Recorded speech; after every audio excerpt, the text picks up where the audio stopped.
नमस्कार दोस्तों, तो आप लोग देख रहे हैं विद्या सारथी यूट्यूब चैनल जहां पर हम लोग सीटेट, यूपी टेट या फिर टीचिंग से रिलेटेड केवीएस, एनवीएस और डी ट्रिपल एस बी जैसे प्रतियोगी परीक्षाओं की तैयारी करते हैं। और आज के इस वीडियो में हम लोग जानेंगे कि जो ये नामांकन का जो सरकार जो बात बता रही है कि नामांकन कम है इसलिए हम स्कूलों का विलय कर रहे हैं। तो मैं आपको बताऊंगा कि इस वीडियो में आपको समझ में आ जाएगा कि नामांकन कम है तो क्यों है। और दूसरी बात मैं आपको ऐसी बात बताऊंगा लास्ट में जिसमें आपको एक मतलब आप भी दंग रह जाएंगे कि सरकार आखिर इतने बड़े राज्य को जहां पर इतनी जनसंख्या वो किस दिशा में लेके जा रही है, सरकार की मंशा क्या है, इस चीज से आपको साफ समझ में आ जाएगा। तो चलिए फिर शुरू करते हैं। और चैनल पर आप नए हैं, अगर आप किसी टीचिंग एग्जाम की तैयारी कर रहे हैं तो सब्सक्राइब कर लीजिए, नहीं कर रहे हैं तो भी सब्सक्राइब कर लीजिए, क्योंकि यहाँ पर शिक्षा से जुड़ी सारी अपडेट मैं आपको रेगुलरली डे बाय डे देता रहता हूँ। ठीक है, तो चलिए शुरू करते हैं। देखो यहाँ पर जो है यूपी के सरकारी स्कूलों में कम नामांकन क्यों है और असली वजह हम इसमें जानने की कोशिश करेंगे। तो पहला देखते हैं यहाँ पर। तो देखो यहाँ पर दामों की न्यूज है, रिसेंटली है, ये अभी आसपास की ही न्यूज है। देखो 12 जुलाई, ठीक है, और 2025, ठीक है। तो बेसिकली मतलब कल की न्यूज है ये। शिक्षक के सिर पर गिरा छत का टुकड़ा, गंभीर रूप से घायल, स्कूल की छुट्टी के बाद हुआ हादसा। अब सोचिए कि सरकारी स्कूलों की हालत इतनी खराब है कि छत का टुकड़ा ही गिर जा रहा है। अब आप मुझे बताइए दोस्तों, मैं आप लोग की राय जानना चाहता हूं, क्या आप अपने बच्चों को ऐसे स्कूल में भेजना चाहेंगे जहां पर सरकारी स्कूल की हालत बहुत खराब हो और वहां पर छत गिर जाए, शिक्षक घायल हो जाए? तो क्या आप ऐसे स्कूल में अपने बच्चों को भेजना चाहेंगे? सीधी सी बात है, नहीं भेजना चाहेंगे। ठीक है, अब नहीं भेजना चाहेंगे तो ऑब्वियसली क्या होगा, फिर नामांकन कम होगा ना। इसका मतलब ये हुआ कि जो बहुत ही जरूरतमंद लोग हैं समाज के, वही अपने बच्चों को भेज रहे हैं सरकारी स्कूल में, वही अपने बच्चों की जान के रिस्क लेकर बच्चों की पढ़ाई शिक्षा को ज्यादा महत्व देते हुए भेज रहे हैं। अगर थोड़ा भी सक्षम इंसान रहेगा तो वो सरकारी स्कूल में, इस तरह के स्कूल में तो बिल्कुल भी नहीं भेजेगा। ठीक है, तो नामांकन कम नहीं होगा तो क्या होगा? तो सरकार अपनी कमियों को छुपाने के लिए टीचर्स टीचर्स पर ब्लेम दे रहे हैं कि पढ़ाते नहीं हैं, इनकी सैलरी इतना इतना लेते हैं। अरे भाई, जब इस तरह का स्कूल रहेगा तो कैसे कोई बच्चा स्कूल जाएगा? अभी बरसात का सीजन है, बरसात के सीजन में तो पूरा पूरा जो है स्विमिंग पूल बन जाता है क्लासरूम। तो ऐसे स्कूल में नामांकन कम नहीं होगा तो क्या वहां पर जो है विदेश से, अमेरिका से लोग पढ़ने आएंगे? सीधी सी बातें, नहीं आएंगे। और इसका आप एक बार वीडियो देखिए, किस तरह से शिक्षक बेचारा अपनी जान जोखिम में डाल, उसका सर फट गया है, जान जोखिम में डालकर जो है बच्चों को पढ़ाने जाता है। लेकिन कुछ लोग, सरकार के लोग, कहते हैं कि टीचर पढ़ाते नहीं है। अरे भाई, ऐसा नहीं है। आप पूरा ग्राउंड रियलिटी चेक करो, टीचर जाते हैं, पढ़ाते हैं, लेकिन नामांकन कम है तो उसमें वो क्या करें? वो तो एडमिशन नहीं करने आएंगे। आप स्कूलों की हालत अच्छी कीजिए ना। अगर आप स्कूलों की हालत अच्छी रखेंगे तभी कोई अपने बच्चों को भेजेगा। ठीक है, अब इसके बाद दूसरा देखिए यहाँ पर। अब आप जो है वीडियो देखेंगे ना तो वीडियो में आपको क्लियर पता चलेगा कितना जो है जान जोखिम में डालकर टीचर पढ़ाते हैं, सरकारी स्कूल के टीचर। कुछ हो सकते हैं, मैं उस पर अपवाद पे नहीं जा रहा हूं, लेकिन इस तरह से ब्लेम करना टीचरों पर बहुत बिल्कुल ही वाहियात बात है ये। ठीक है, बड़ा हादसा टला, स्कूल की छत का एक हिस्सा गिरा, छात्र के पैर में हुआ फ्रैक्चर, बेंच टूटी, होगी जांच। अमर उजाला का नेटवर्क का देखो, अलीगढ़ का है, न्यूज है, 11 जुलाई का है, परसों का है। ठीक है, और देखो यहाँ पर मतलब बच्चे का पैर टूट गया। बोलो नामांकन कम नहीं होगा तो क्या होगा?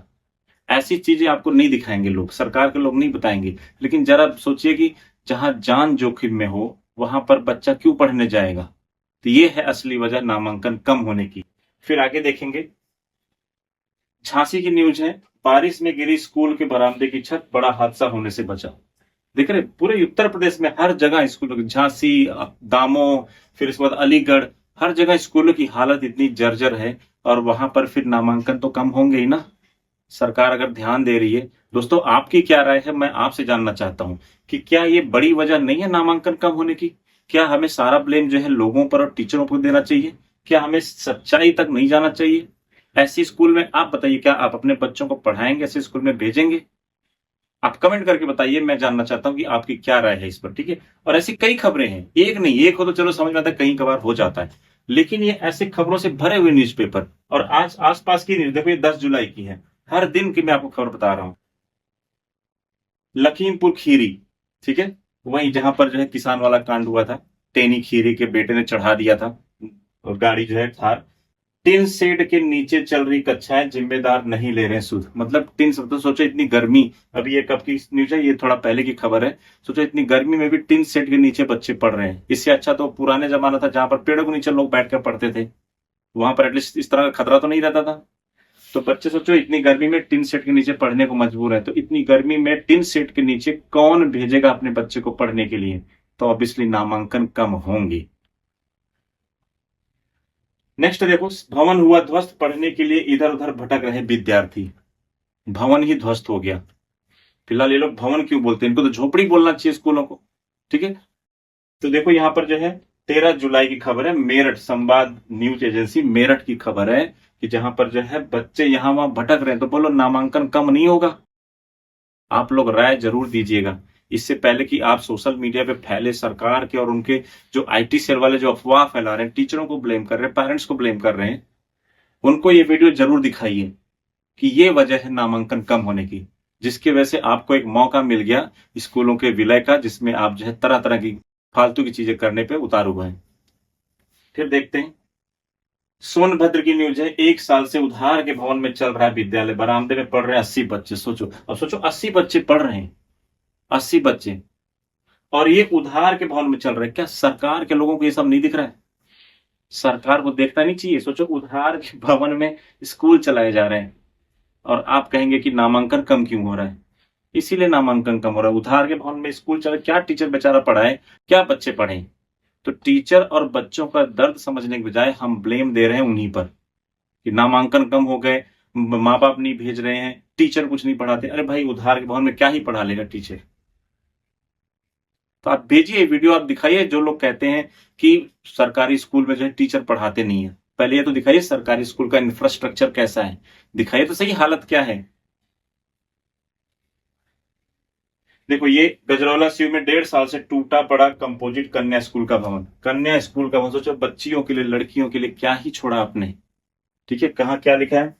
1.5 साल से टूटा टूटा पड़ा कंपोजिट कन्या स्कूल का भवन। 1.5 साल टूटा, कोई खबर लेने वाला ही नहीं है, कोई बताने वाला ही नहीं है। आप समझ रहे? तो नामांकन तो कम होंगे ही ना। अल्मोड़ा देखो, टपकती छत डालती है पढ़ाई में खलल, ब्रिटिश काल में बने स्कूल की जीर्ण शीर्ण भवन में पढ़ने को मजबूर बच्चे। देखो ये जो है अल्मोड़ा नेटवर्क अमर उजाला की खबर है। मतलब सोचो ब्रिटिश काल के स्कूल को रेनोवेट तक नहीं किया गया है, ऐसे ही जा रहा है, पढ़ाया जा रहा है। तो नामांकन तो कम होंगे भाई ऐसे, अगर आपके ऐसे स्कूल होंगे तो। टीचर कहीं जो है सर पे छत गिर जा रहा है, बेचारा घायल हो जा रहा है, जाके अस्पताल में इलाज करा रहे हैं।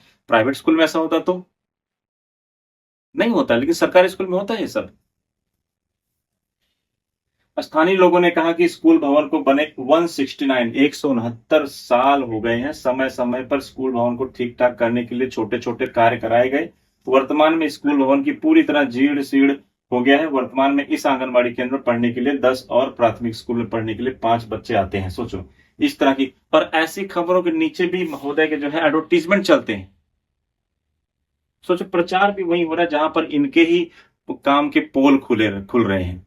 ऐसे एडवर्टाइज हर जगह, बस एडवर्टाइज पर खर्चा करो, महान महान गाथाएं गाओ, हम हिंदू राष्ट्र बनाएंगे, हम ये करेंगे, हम वो करेंगे। लेकिन क्या हिंदुओं के बच्चों को पढ़ने का अधिकार नहीं? ऐसे बनाएंगे आप हिंदू राष्ट्र?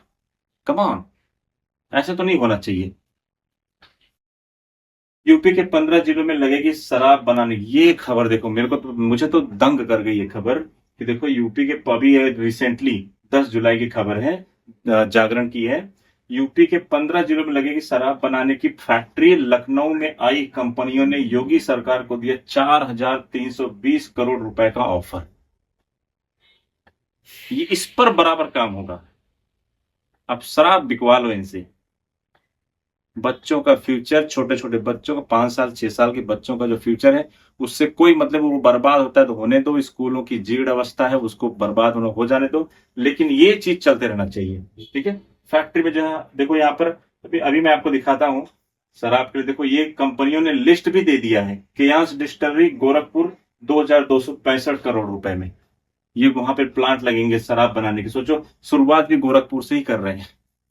कमा कमाल है, हैरान कर देने की खबर है कि इसके लिए देखो पूरी लिस्ट आ गई है, लेकिन एक लिस्ट आपको नहीं मिलेगी जहां पर सरकार ने एक लिस्ट बनाई हो कि इन इन स्कूलों की हालत खराब है, इन स्कूलों को हम रेनोवेट कराएंगे। ऐसी लिस्ट नहीं आती है। जो समाज की भलाई के लिए, गरीबों के छोटे छोटे बच्चों की भलाई के लिए है। लेकिन ऐसी लिस्ट पूरा देखो, गोरखपुर, और इसका तो जिला तय नहीं है, सीतापुर, हरदोई, अलीगढ़, मथुरा, उन्नाव, जटवी, लखनऊ, इसका जिला तय नहीं, कानपुर देहात, लखनऊ, बिजनौर, मेरठ, सब A to Z हर जगह हम ठेके पे ठेके खोलेंगे।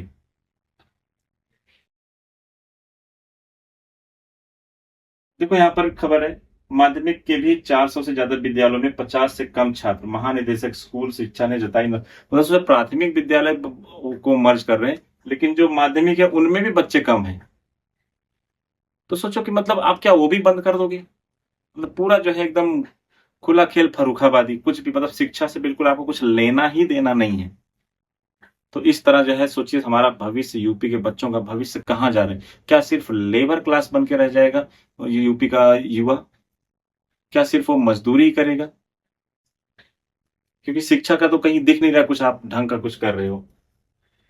यूपी में 5 किलोमीटर दूर स्कूल जाने वाले कुछ छात्रों को मिलेंगे 6,000 रुपए, जाने कैसे मिलेगा पैसा? मतलब 5 किलोमीटर दूर जा रहे, कौन पता लगा? इसमें ट्रांसपेरेंसी कहाँ होगी?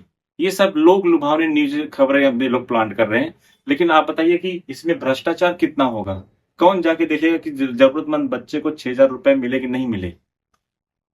ठीक है, तो ये सब जो है इस तरह का सिस्टम है।